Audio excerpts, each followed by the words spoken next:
To the Bong পাঠশালা। আজকে class 7-এর স্টুডেন্টদের জন্য আর একটা অ্যাক্টিভিটি নিয়ে চলে এসেছি। মানে তোমাদের যে ইংলিশের ব্লুজমসের আমি তো দ্য বুক অফ নেচারটা তোমাদের পড়িয়ে দিয়েছিলাম। তো আজকে সেই বুক অফ নেচার মানে লেসন 1-এর যে অ্যাক্টিভিটিটা আছে সেটা নিয়ে চলে এসেছি। তাহলে চলো স্টার্ট করা যাক। প্রথমে কি আছে দেখো, আন্ডারলাইন দ্য অ্যাপ্রোপ্রিয়েট অল্টারনেটিভস। তার মানে এখানে যে সেন্টেন্সগুলো দেওয়া রয়েছে এখানে কিছু অল্টারনেটিভস দেওয়া রয়েছে। তো তার মধ্যে যেটা অ্যাপ্রোপ্রিয়েট বলে মনে হবে সেটাতে তোমাদেরকে আন্ডারলাইন করতে হবে। তাহলে প্রথমটা কি আছে দেখো, India is in fact a big, small, huge part of the earth surface. তোমরা দ্য বুক অফ নেচার যখন পড়েছো তখন নিশ্চয়ই পড়েছো যে পণ্ডিত জওহরলাল নেহেরু যখন ওনার মেয়ে মানে ইন্দিরাকে লিখেছিলেন তখন কি লিখেছিলেন যে ইন্ডিয়া একটা বিগ কান্ট্রি আর ইংল্যান্ড একটা স্মল আইল্যান্ড। সেক্ষেত্রে কিন্তু ওরা এই দুটোই মানে ইন্ডিয়া হোক বা ইংল্যান্ড হোক, এই যে পুরো আর্থ সারফেস আছে এর কিন্তু একটা স্মল পার্ট মানে খুব ছোট পার্ট, কারণ আর্থ সারফেস তো অনেক বড়, সেক্ষেত্রে কিন্তু এরা একটা ছোট পার্ট মাত্র। তাহলে এখানে রাইট অ্যান্সারটা তোমরা বুঝতেই পারছো কি হবে, small part of the earth surface. Next question কি আছে, once upon a time the earth was too cold, dark or hot for any living being to survive. অনেক আগে মানে কোনো একটা সময় পৃথিবী কীরকম ছিল, কোনো জীবের বাসযোগ্য তো ছিল না। কেন ছিল না? কারণ পৃথিবী কি অনেক গরম ছিল, যেটা আমরা বুক অফ নেচারে পড়েছি। তাহলে এখানে কি হবে, টু হট। তারপরে দেখো কি আছে, fossils. Fossils are a type of wild animal, one kind of hard rock, the remains of old living beings. তাহলে ফসিল মানে কি, ফসিল মানে আমরা জানি জীবাশ্ম। তাহলে জীবাশ্ম মানেই কি হয়, পুরনো যে জীব যারা মাটির তলায় চাপা পড়ে যায় এবং তারপরে সেখান থেকে যে ছাপ যেটা পাওয়া যায় বা যে কঙ্কাল পাওয়া যায়, এগুলোকে আমরা কি বলা হয়, জীবাশ্ম বলতে পারি। তো এখানে কি হবে, the remains of old living beings. তাহলে ওটার তলায় আন্ডারলাইন করে দাও তোমরা। তাহলে যে হয়ে গেল আমাদের অ্যাক্টিভিটি 1। তাহলে চলে যাই আমরা অ্যাক্টিভিটি 2-তে। তাহলে চলে আসলাম আমরা কোশ্চেনে। দেখো অ্যাক্টিভিটি 2-তে কি আছে, answer the following questions in complete sentences. এই কোশ্চেনটা দেওয়া রয়েছে, এটাকে কমপ্লিট সেন্টেন্সে তোমাদের আনসার লিখতে হবে। তাহলে কি দেওয়া আছে দেখা যাক, what must we do to know about the tale of this world. যদি এই ওয়ার্ল্ডের গল্প জানতে হয় তাহলে আমাদেরকে কি করতে হবে। তাহলে কি করতে হবে, আমরা বুক অফ নেচারে পড়েছিলাম যে জওহরলাল নেহেরু কি বলছিলেন, যে যদি আমাদেরকে এই পৃথিবীর ইতিহাস বা পৃথিবীর গল্প জানতে হয় তাহলে কিন্তু শুধুমাত্র যেখানে আমরা জন্মেছি একটা ছোট দেশে বা একটা ছোট দ্বীপে সেটা সম্পর্কে জানলে কিন্তু হবে না। আমাদের সব মানুষজন বা সব দেশগুলো সম্পর্কে জানতে হবে, এই পৃথিবীতে যা যা রয়েছে সেই সম্পর্কে আমাদেরকে জানতে হবে। তাহলে এবার আনসারটা লিখে ফেলি।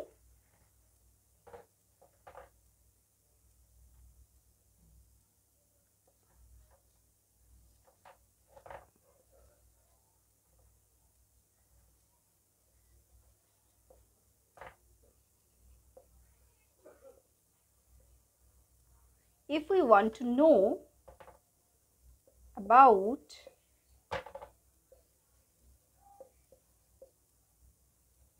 the tale of this world,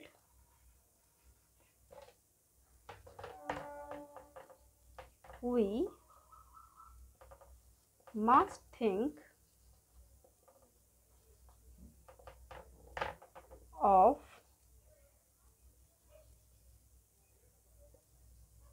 all the countries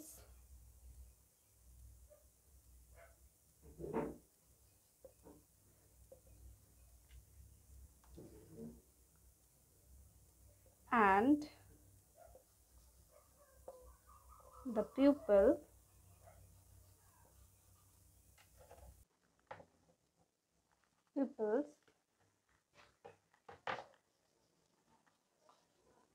that have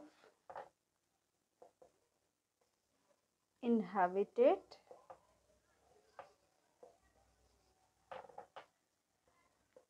in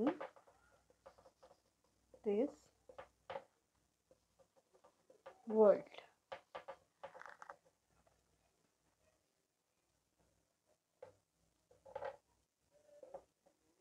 যদি আমরা জানতে চাই এই ওয়ার্ল্ডের গল্প সম্পর্কে তাহলে আমাদের অবশ্যই তাদের সম্পর্কে জানতে হবে, মানে এই সমস্ত দেশ বা মানুষজনের সম্পর্কে জানতে হবে যারা এই পৃথিবীর মধ্যে রয়েছে। ঠিক আছে, এটা হলো ফার্স্ট কোশ্চেনের আনসার। চলে যাই আমরা সেকেন্ড কোশ্চেন। চলে এলাম নেক্সট কোশ্চেন নিয়ে। বিতে দেখো কি আছে, হাউ ওল্ড ইজ আওয়ার আর্থ, আমাদের আর্থ কত বছরের পুরনো, এটাও তোমরা টেক্সটে পেয়ে যাবে। Our earth is very very old,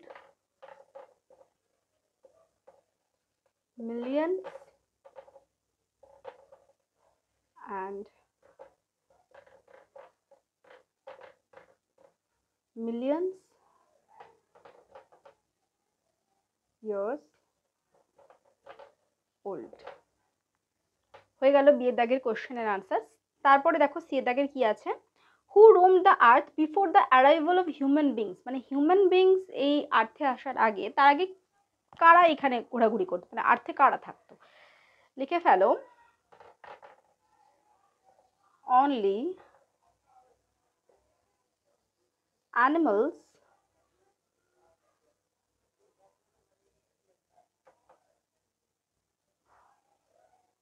roamed the earth before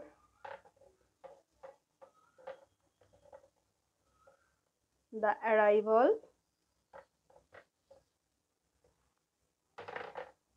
of human beings। তাহলে চলে এলাম অ্যাক্টিভিটি 3 নিয়ে। অ্যাক্টিভিটি 3 আমি কোশ্চেনটা লিখিনি, কোশ্চেনটা আমি তোমাদেরকে বই থেকে বলছি। Fill in the blanks with suitable words from the text, text থেকে সুইটেবল ওয়ার্ড নিয়ে এইগুলোকে ভরাট করতে হবে, যে ফিল ইন দ্য ব্ল্যাঙ্কসগুলো আছে। The first letters of the words are given, যে ওয়ার্ডটা হবে তার ফার্স্ট লেটারটা কিন্তু এখানে অলরেডি দিয়ে দেওয়া রয়েছে। তাহলে চলো আমরা এবার স্টার্ট করি। প্রথমটা দেখো কি আছে, অ্যাজ এ সাবজেক্ট এইচ লেখা আছে, তারপর বাকিটা দেওয়া আছে ব্ল্যাঙ্ক, ইজ কোয়াইট ইন্টারেস্টিং। তাহলে এইচ দিয়ে কি সাবজেক্ট হয়, এইচ দিয়ে হিস্ট্রি হয়, যেটা আমরা বুক অফ নেচারে পেয়েছি। তাহলে লিখে ফেলো, history as a subject, history is quite interesting. We have good relations with our neighbouring C, C দেওয়া রয়েছে, আমাদের ভালো রিলেশন আছে আমাদের প্রতিবেশী কিসের সাথে, কান্ট্রির সাথে, COUNTRY, country. Plants need air, water and sunlight. প্ল্যান্টের দরকার বা চারা গাছের দরকার বাতাস, জল, সূর্যের আলো, কিসের জন্য, গ্রো হওয়ার জন্য। তাহলে এখানে জি দেওয়া আছে, লিখে ফেলি গ্রো। আচ্ছা, ক্যান ইউ আই দেওয়া রয়েছে, ড্যাশ দেওয়া রয়েছে, how big the universe is. তাহলে আমরা কি বলতে পারি, আমরা কি বলতে পারি যে এই ইউনিভার্সটা কত বড়, আমরা কিভাবে জানতে পারবো, কল্পনা করে। তাহলে সে কল্পনা ইংরেজি কি, ইম্যাজিন। তাহলে can you imagine, can you imagine how big the universe is. লাস্টেরটা দেখো, ইউ শুড, এস দিয়ে বাকি ব্ল্যাঙ্কটা রয়েছে, regularly if you want to be a good student, তোমাকে যদি ভালো স্টুডেন্ট হতে যায় তাহলে তোমাকে কি করতে হবে, রোজ পড়াশুনো করতে হবে। তাহলে পড়াশোনা ইংরেজি আমরা কি জানি, স্টাডি। তাহলে এখানে কি হবে,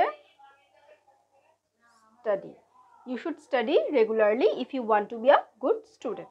তাহলে আমাদের অ্যাক্টিভিটি 3 কমপ্লিট হয়ে গেল। নেক্সট আমরা করব অ্যাক্টিভিটি 4। চলে এলাম নেক্সট অ্যাক্টিভিটিতে, অ্যাক্টিভিটি 4। অ্যাক্টিভিটি 4 কি আছে, make meaningful sentences with the following ওয়ার্ডস। এই যে ওয়ার্ডগুলো দেওয়া রয়েছে, interest, surface, inhabited, together, scientist, এগুলো দিয়ে মিনিংফুল সেন্টেন্সেস লিখতে হবে, মানে মেক সেন্টেন্স করতে হবে। তাহলে চলো করে নেওয়া যাক। আচ্ছা, ইন্টারেস্ট, ইন্টারেস্ট মানে কি হচ্ছে আগ্রহ। তাহলে ইন্টারেস্ট দিয়ে কি হবে,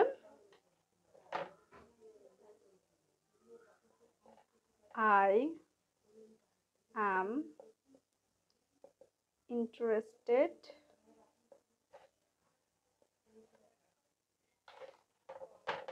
to study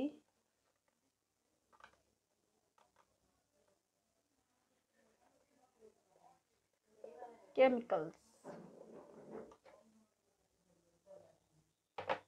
তাহলে ইন্টারেস্টেড, আমরা ইন্টারেস্টটাকে ইন্টারেস্টেড করে দিলাম আমি।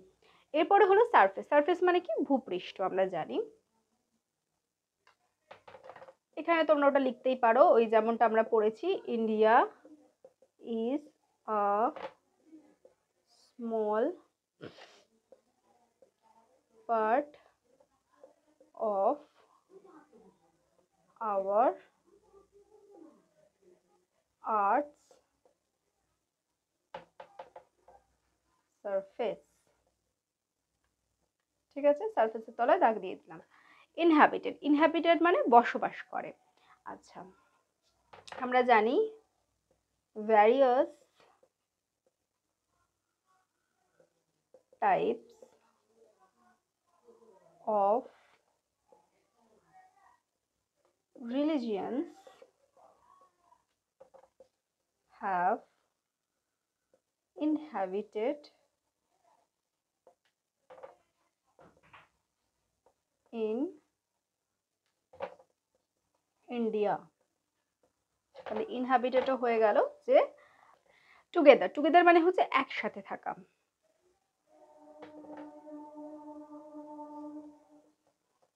Rita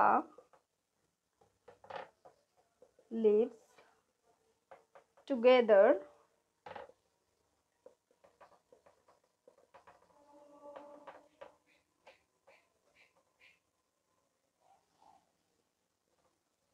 with her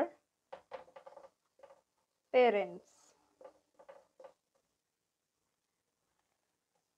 scientist.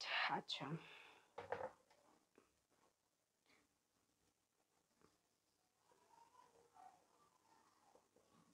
Newton was a great